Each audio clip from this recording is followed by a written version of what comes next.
बा जाऊ दे त्याला जायचं तू जाऊ नको रामजत्राला जाऊ आपण हा पाळण्यात बसवतो तुला मोठे जाऊ दे तिला जायचं सांगायला लागेल नाही असं केलं नाही तसं. कधी काय बघितलंय का दे पोराला इकडं चल रे. तो कुठे पण जाणार नाही माझा पोरगा आहे माझ्यापाशी राहील तुला जायचंय ना एकटी जा अहो एका पोराला त्याच्या आईपासून वेगळं करताय नरकात जसा शाप लागेल तुम्हाला. मला शाप लागेल आणि तू काय करते तू पण एका आईपासून एका पोराला तुटतीस का तुझं पोरग तुझ्यापासून वेगळं केलं म्हणून तुला त्रास झाला माझ्या आईला किती त्रास होईल सांग ना मला किती त्रास होईल पाठीमागच्या वेळेस तुझ्या भावाच्या बायकोनं तुझ्या आईला घराबाहेर काढलं त्यावेळेस किती तळमळ वाटली तुला तशीच तळमळ मला सुद्धा वाटते तुला दुखावण्याचा हेतू नाहीये माझा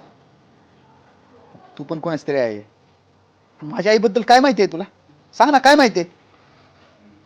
अग लहान होतो मी नुकतंच चालायला शिकलो होतो सारखा पळायचो आई यायची जवळ बसवायची का तिला त्रास वाटत नव्हता माझा माझा सगळा त्रास सहन केला मला टाकून नाही दिलं मला शिकवलं मला मोठं केलं माझ्या पायावरती उभा केलं लहानपणी खूप त्रास दिलाय तिला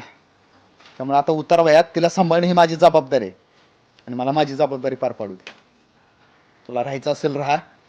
पण एक सांगतो अरे म्हातारपण सगळ्यांना आहे हा आणि तुला जर वाटत असेल ना म्हातारपणी तुझ्या पोरानी तुझ्या सुनेनी तुला सांभाळावं तर आता तू आईची सेवा कर आईला सांभाळ